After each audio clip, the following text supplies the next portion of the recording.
Today I fucked up. Part 1. Voiced by Reddit Rabbit. By misunderstanding what world's strongest coffee actually meant. Okay, so technically this was on Monday, but definitely one of the biggest mistakes I've made in my life. So for context, I absolutely love really strong dark coffee. There's a running joke amongst my friends that I drink jet fuel because I brew it so heavy. For whatever reason, that strong flavor psychologically gives me kind of a dopamine rush and wakes me up before the caffeine hits. Anyways, on Monday, I had a really important client meeting, and my boss had flown into town for said meeting, so I had to meet her at her hotel pretty early in the morning, and it was across town. So I had to get up way earlier than usual and was not having it that morning. Since I was not handling waking up early and kind of in a rush, I hurriedly made my coffee and made it strong. At the store, I had come across this coffee called Death Wish, which was coined as the world's strongest coffee at one point. So I cracked it open, gave the filter a heavy fill, and scurried away to do other morning tasks. I was really excited to try it. In my mind, strong was synonymous with the actual taste, not the caffeine content. For context, the company doesn't release the actual caffeine content, but tests show a 12-ounce cup ranges from 300 up to 750 milligrams depending on how you brew it. Judging by my not-so-light brewing habits, I'm sure that number was far closer to the 750. As I'm going about my morning, I'm hammering it down pretty quickly. Slightly disappointed it was strong, but not what I was expecting out of world's strongest. But hey, whatever, it works. After the first few sips, I look at the clock and realize I'm running out of time. So I say fuck it and just take my coffee with me to the shower where I can finish it off. A few minutes into my shower while I'm lathering up and jamming out to Cruel Summer by Taylor Swift, you know, as us dudes who are married to Swifties do, I start absolutely buzzing. At first it was just kind of like that little tremble and I'm just like, huh, and cracked it up to drinking coffee on an empty stomach. Over the next few minutes that feeling gradually increased and I had the full-on shakes and felt hot. At this point, I put 2 and 2 together. Strong equals caffeine content. Oopsies. A little concerned, I hop out of the shower, grab my phone, and Googled the amount of caffeine and saw that 750 number and was like, oh fuck. This sent me into a full-on caffeine-induced panic attack. First panic attack of my life. My legs gave out from the shakes and my heart was pounding while I laid on the fetal position on the ground, trying to chill myself out. I thought I was having an actual heart attack. At the time, there was a little bit of irony in my mind that as a guy in my late 20s who powerlifts and works out 5 days a week, my cause of death would be via heart attack caused by being a dumbass and more or less shotgunning 750 milligrams of caffeine. Not the way I thought I'd go, but I accepted my fate in that moment. I called for my wife, who was extremely confused, very concerned, and her being frantic about me being frantic made me feel worse. But when I explained it, she calmed down, realized I probably wasn't dying, and just said, oh yeah, that'll do it. And just laid on the floor, pet me like our dogs, and handed me her water off of the sink counter. Then the farts happened. In my panic attack, I started aggressively farting uncontrollably. Not just regular farts or squeakers, but full-blown ground-shaking ass rippers every 5 to 10 seconds. Quite impressive and in rapid succession. My wife started dying, laughing, and just patted me on the head and started saying shit like, there, that's it, honey. Just fart it out. You'll be fine. So I'm glad she got some enjoyment out of it because I was not having a great time laying there buck-ass naked and still wet on the bathroom floor, in the fetal position farting uncontrollably and shaking. After about 15 minutes, I chilled out a little bit and realized I was okay-ish, and my wife kept an eye on my heart rate and stuff, just to make sure I wasn't actually having a heart attack. For the rest of the day, I was wired and definitely a little traumatized, but now I think it's funny. Ended up missing the meeting and my boss was a little pissed she flew down here. But hey, shit happens. Sometimes we're dumbasses and drink way too much caffeine. My question is, who in the actual fuck wants that much caffeine at once? Getting a tattoo of my mom in a bikini. My dad passed away a few months ago. I was really close to him and I miss him a lot. My dad had quite a few tattoos, but one of them I remember dearly. It was this pin-up style tattoo of a lady in a Hawaiian skirt and coconut bra on his calf. I always liked that tattoo even though it was pretty badly done. Most of the color vanished over the years and I remember our dad letting us color in the tattoo with markers when he wanted to take a nap and keep us busy. My mom always disapproved and I never understood why, until now. One day, about 2 weeks after he passed away, I was walking around the city and came by a tattoo shop. One thing led to another and I walked out of that shop with the same tattoo my dad had, the lady with the coconut bra. The artist did a great job at recreating the tattoo and I was very happy, until I got home and wanted to show my mom. My aunt was there, my dad's sister, and started laughing like crazy. My mom looked quite shocked. Not the reaction I was expecting at all. I didn't understand what's happening until my aunt told me, well, now you've got your mom on you forever. In a skimpy outfit, great choice. Well, long story short, my dad got this tattoo about a year after they started dating. She wore this outfit to a party, took a photo, and he got it tattooed a few weeks after. Great, fucking great. I was a bit confused because my mom has always had blonde hair, the tattoo lady's got black hair, but apparently she had a short phase of dyeing her hair black for a few months. My mom always hated that tattoo, they almost broke up because of it back then. She made him swear that he's never going to tell anyone the story behind that tattoo, hence why I don't know anything about it, and I never asked.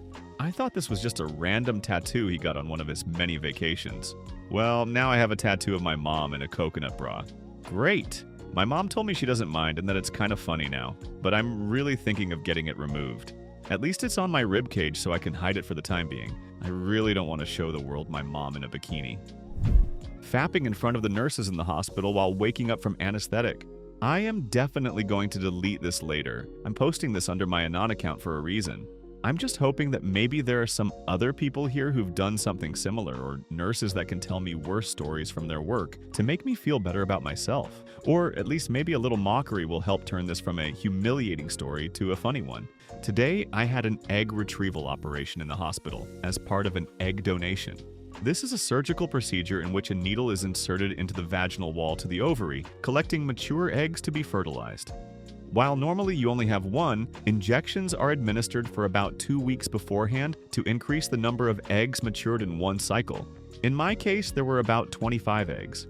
The retrieval is done under anesthetic, which I'm going to blame for all my poor decisions. Everything was going swimmingly until I woke up. For about 10 minutes, I was totally fine. Then I felt like absolute shit. I've done this once before, but it didn't hurt this bad. It felt like period pain, if you were having 25 particularly bad periods all at once. The cramps were so bad, one of the first things I did once it hit was roll over and throw up, though that could have actually been the nausea from the anesthetic. I am not sure. There was an IV in my left arm, so I didn't want to curl up on my left on top of it, and I tried to curl up on my right, but that left my left arm in very uncomfortable position too, so I opted to roll into the fetal position while lying on my back. That is, with my knees lifted in the air up against my chest and my calves and feet hovering parallel to the bed. This did help with the pain a little. What I realized later when recreating this position at home later is it's very difficult to get the blanket to actually cover your backside entirely like this. And the hospital blankets were not that big, so I'm reasonably sure that in trying to alleviate my pain, I was also displaying my ass and genitals to all of the attending staff, 3 nurses, and possibly others in the recovery room as well. One of the nurses went to fetch some kind of opioid to help with the pain. While that was happening, I was acutely aware of the intense ache in my vulva and pelvis. For the men in the subreddit who are not in the know, fapping helps with period pain, and I was still reasonably sure that the blanket was covering me entirely and nobody would know. So, in my delirious state, I decided to rub the offending anatomy to try and reduce the pain. One of the nurses closed the curtain surrounding me, and then he told me he was going to get me a second blanket for warmth. When he returned with it, he placed it a little lower over my body, covering my lower body and legs. I didn't really put what this meant together until later.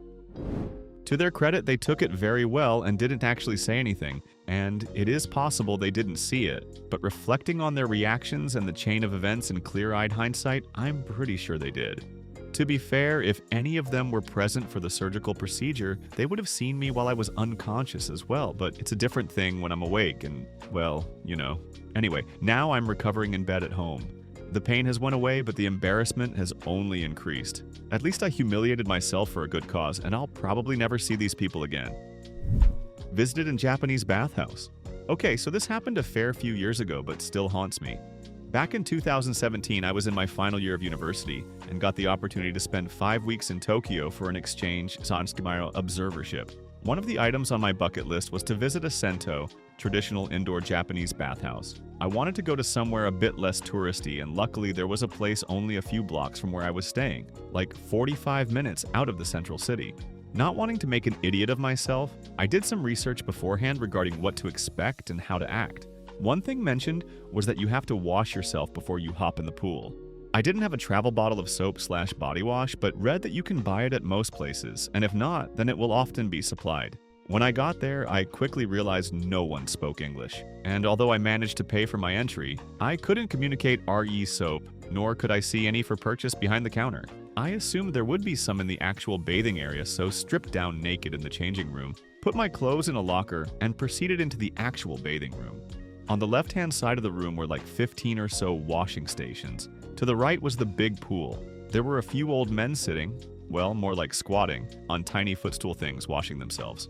I was the only non-Japanese person there, and alas, there was no soap in sight. Then I spied just to the left of the entrance, on a table, a small woven basket with like 7 bars of soap in it. This was where I made my big fuck up. I assumed that this was the communal soap basket. I grabbed a bar of soap and walked over to one of the washing stations to get to business. One of the old Japanese guys saw me doing this and started glaring at me and muttering something under his breath. This would have been the time to return the soap to the basket and call it a day, but I'm a fucking idiot, so that didn't happen. Shortly after, another old Japanese man gets out of the bath, walks over to the table, picks up the basket of soap, exchanges words with the guy who glared at me, and proceeds to also start glaring at me and saying something in what seemed to be a pretty angry tone. This is when I realized with horror that the basket was in fact his, and I had just stolen one of his bars of soap. By this point, I had already lathered myself up, however, so handing the soap back to him clearly wasn't an option. I awkwardly tried to apologize but could see it wasn't well received. I didn't see any other option except to finish washing myself, but the next issue was that I had nowhere to put the soap. I didn't have a toiletries bag with me, and there were no rubbish bins anywhere. So I just sat there, red-faced, completely naked, dying a million deaths inside, continuously rubbing soap on myself and breaking it up, disintegrating it into small enough chunks that it would go down the drain. I'm sure the Japanese men continued glaring and cursing at me, but I didn't make any further eye contact with them, so can't be completely sure. After this ordeal was over, I rinsed myself off, got up and entered the bath. The water was incredibly hot, however, and this alongside the shame and embarrassment washing over me made for a thoroughly unenjoyable experience. I only stayed in there for like 5 minutes before slinking out, back to the safety of my touristy accommodation. Voiced by Reddit Rabbit, thank you for watching. Share your similar stories in the comments. And don't forget to leave a like and subscribe, it helps us grow.